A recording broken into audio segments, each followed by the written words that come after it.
여자는 두 개 중에 하나만 있어도 색깔을 잘 볼 수가 있어요. 예솔이가 색약인 거는 XX 둘 다 있어서 보인자일 수 있다.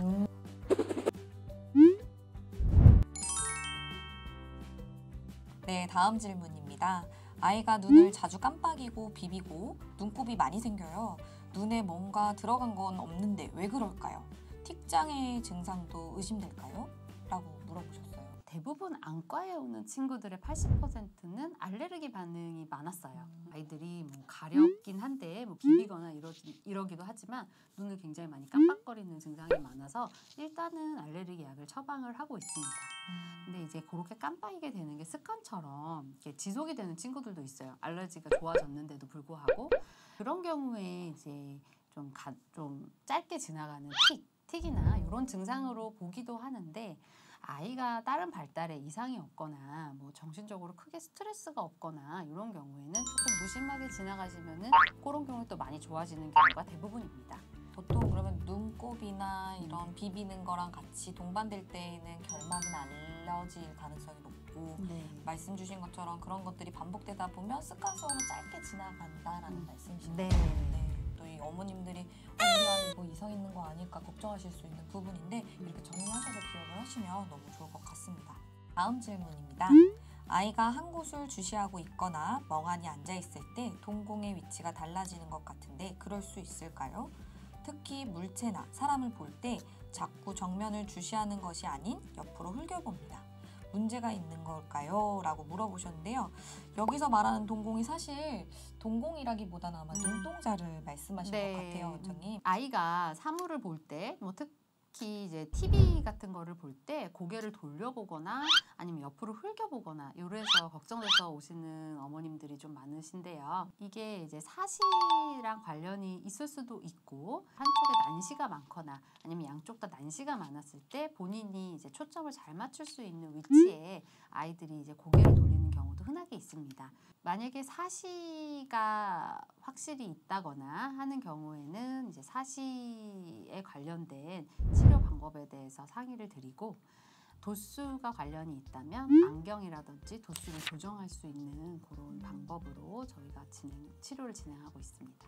아무래도 뭐 정기검진을 하는 친구들이라면 그때그때 저희가 체크할 수 있겠지만 그렇지 못한 친구들이라면 방금 질문과 같은 상황이 있었을 때에는 반드시 좀 병원에 오셔서 검진을 받으시는 게 필요할 부분일 것 같습니다. 네. 예비 엄마입니다. 저랑 남편 둘 다 시력이 마이너스에 각막이 얇아서 라식, 라섹 수술이 어렵다고 합니다. 혹시 태어날 아기도 유전적으로 시력이 나쁘거나 각막이 얇을 수 있을까요? 라고 말씀을 주셨는데요. 본인 시력이 나쁘다는 표현을 마이너스라고 해서 마이너스 도수를 적어드리면 굉장히 놀라시는 환자분들이 많고 보호자분들 많으신데요. 근시면 뭐 근시가 많거나 적거나 상관없이 다 마이너스 부호, 원시면 플러스 부호라서 그건 그냥 부호라고 보시면 되고요. 두 분 다 이제 만약에 근시라면 아이도 일단은 근시가 될 확률이 높긴 합니다. 아이가 이제 근시가 걱정되시면 36개월 이후에 지속적으로 시력 검사를 꾸준히 하면서 아이 근시 진행 속도가 좀 빠르면 그걸 제한할 수 있는 뭐 드림 렌즈라든지 안약이라든지 그런 치료 방법도 있으니까 같이 상의를 해보시면 될 것 같아요. 두 분 다 이제 각막이 얇다고 하셨는데 그러면 또 아이도 그럴 확률이 높기는 합니다. 각막이 안전 범위 이상 남지 않을 것 같은 얇은 각막이면 저희가 수술을 권하지 못하죠. 그런 경우에는 안내 렌즈 삽입이라든지 이런 다른 방법도 있으니까요. 꼭 수술이 불가한 눈이라고 생각하실 필요 없고요. 한번 와서 정말 정밀하게 검사를 해보시는 것을 추천드립니다. 이어서 질문드리고 싶은 거는 시력 외에도 좀 유전이 되는 질환이 있을까요? 이제 엄마 아빠가 그런 경향이 있으면 아이도 그런 경향이 높다. 이걸 보통 이제 가족력이라고 표현을 하고요. 엄마 아빠의 영향을 받는 건 정말 너무 많아요. 뭐 녹내장도 그럴 수 있고 뭐 시력도 물론 그럴 수 있고 각막 변성이라든지 너무 많아서 그래서 걱정이 된다면 정기 검진만 해주셔도 충분히 대비할 수 있습니다. 계속 말씀드리지만 가장 중요한 포인트는 정기 검진이에요. 네.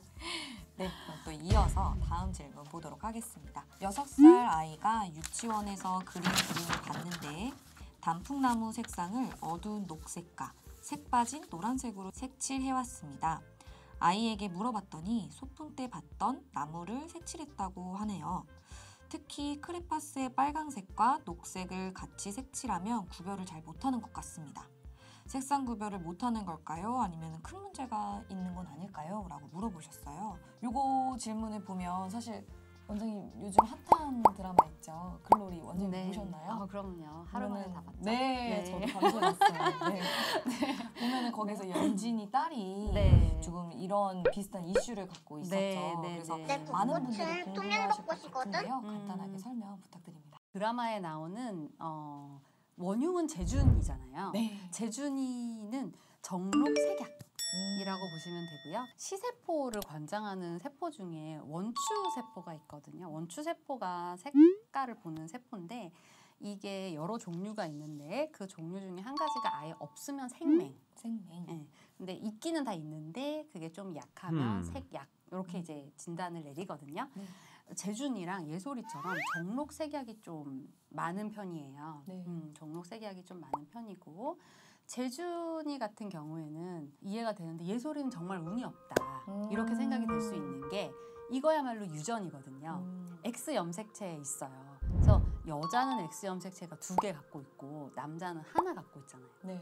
X 염색체에 있는 염색체에 물려가지면 남자는 100% 색약이 되고 여자는 2개 중에 하나만 있어도 색깔을 잘 볼 수가 있어요. 보인자라고 하죠. 네. 그렇기 때문에 예솔이가 색약인 거는 XX 둘 다 있어서 연진이도 좀 보인자일 수 있다. 이렇게 좀 해석을 할 수가 있겠네요. 아, 이거 다음번에 언제 기회가 된다면 또 드라마를 함께 보면 이야기를 나눠보는 것도 그럼 아주 재밌을 것 안과적으로. 같습니다. 네네네. 사실 치료 방법은 없어요. 왜냐면 유전으로 그냥 타고난 거기 때문에 재준이가 끼는 렌즈 같은 걸로 조금 구별을 할 수 있는 네. 그 정도로 이제 좀 도움을 드릴 수가 있고요. 다만 이제 아이들 같은 경우에 본인이 원하는 직업이나 이런 거에 제한이 있을 수 있기 때문에 좀 일찍 발견이 된다면 그런 쪽에서 가이드는 좀 필요할 것 같아요. 워낙 핫한 드라마에서 중요한 포인트로 나왔던 부분이라서 네. 많은 분들이 궁금해하셨을 텐데 잘 정리가 되었을 것 같습니다. 오늘 저희가 준비한 질문들은 여기까지인데요. 원장님 오늘 첫 촬영이셨는데 어떠셨어요? 너무 떨렸는데 이제 병원에 인싸이신 우리 민주 팀장님께서 네. 많은 가이드 해주셔서 아유, 편하게 할 수 감사합니다. 있었습니다. 감사합니다. 아유, 저는 이렇게 저희 센트럴의 꽃과 함께 할 수 있어서 너무너무 행복하고 저야말로 너무 영광이었고요. 네. 이제 앞으로도 저희 또 재미있는 시간들을 만들어갔으면 좋겠습니다. 네.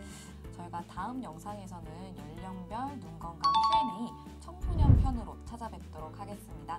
많은 기대 부탁드리고요. 앞으로도 다양한 주제로 좀 더 알차게 준비해서 만나뵙도록 하겠습니다. 전 국민이 올바른 정보로 눈 관리하는 그날까지 눈쪽 상담소는 계속됩니다. 유혜리의 눈쪽 상담소.